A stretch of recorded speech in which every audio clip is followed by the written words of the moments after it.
আসসালামু আলাইকুম। আশা করি আপনারা সবাই ভালো আছেন।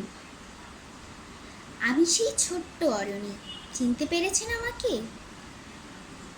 চিনতে না পারারই কথা। তো আজকে আপনাদের শোনাবো মুহাম্মদ সাল্লাল্লাহু আলাইহি ওয়াসাল্লামের হাদিসের গল্প।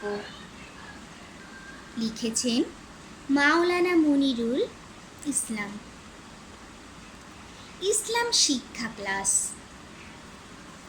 সাহাবায়ে কেরামকে নিয়ে একটি মজলিসে বসে আছেন প্রিয় নবী সাল্লাল্লাহু আলাইহি ওয়াসাল্লাম। এমন সময় এক আগন্তুক এসে উপস্থিত হলেন। তাকে অনেক পরিপাটি দেখাচ্ছে, গায়ের জামা কাপড় পরিপাটি, মনে হচ্ছে এইমাত্র ইস্ত্রি করে পরে এসেছেন। তিনি এসে নবীজির সঙ্গে দিনী বিষয়ে কিছু প্রশ্ন করতে শুরু করলেন। আগন্তুক: জনাব, ঈমান কি জিনিস? নবীজি: ঈমান হলো আল্লাহ তাআলার প্রতি বিশ্বাস রাখা, তার ফেরেশতাদের প্রতি বিশ্বাস রাখা, তার পাঠানো নবী রাসূলদের প্রতি বিশ্বাস রাখা, পরকালের প্রতি বিশ্বাস রাখা, আল্লাহর সাক্ষাতের প্রতি বিশ্বাস রাখা, মৃত্যুর পর আবার জীবিত হওয়ার প্রতি বিশ্বাস রাখা। আগন্তুক: ইসলাম কি জিনিস? নবীজি: ইসলাম হলো আল্লাহ তাআলার ইবাদত করতে থাকা, তার সঙ্গে কাউকে শরীক না করা, নামাজ কায়েম করা, যাকাত আদায় করা, রমজান মাসে রোজা রাখা। আগন্তুক: ইহসান মানে কি? নবীজি: ইহসান হলো এমনভাবে আল্লাহর ইবাদত করা যেন বান্দা তাকে দেখছে। বান্দা যদি তাকে দেখার ক্ষমতা না রাখে তবে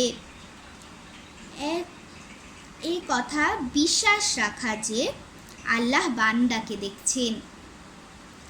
আগন্তুক: কিয়ামত কখন হবে? নবীজি: এ বিষয়ে যাকে প্রশ্ন করা হয়েছে সে প্রশ্নকারী থেকে বেশি জানে না, তবে আমি তোমাকে কিয়ামতের আলামত বলে দিচ্ছি। কি? অর্ধেক অংশ কেমন লাগলো? সুন্দর তো। বাকি অর্ধেক অংশ কিন্তু আরও বেশি সুন্দর। এমন সময় আসবে যে দাসী তার মনিবকে জন্ম দেবে, অর্থাৎ সন্তান মায়ের সঙ্গে মনিবের মতো আচরণ করবে।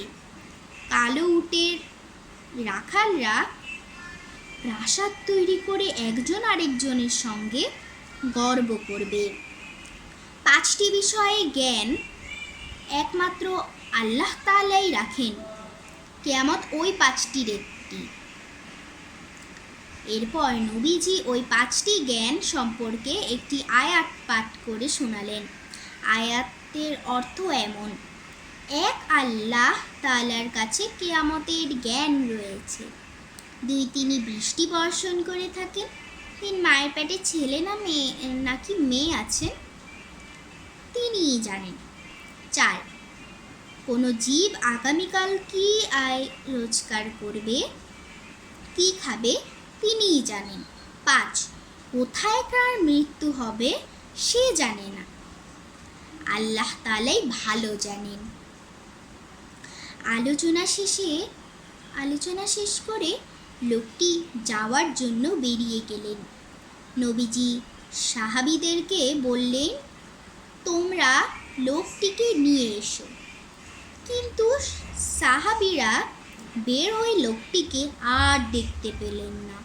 তখন নবীজি বললেন, শোনো, এই আগন্তুক ছিলেন জিবরাইল আলাইহিস সালাম। তিনি এভাবে তোমাদের ইসলাম শিক্ষা দিতে এসেছিলেন। শিক্ষা কি বুঝলে বন্ধুরা?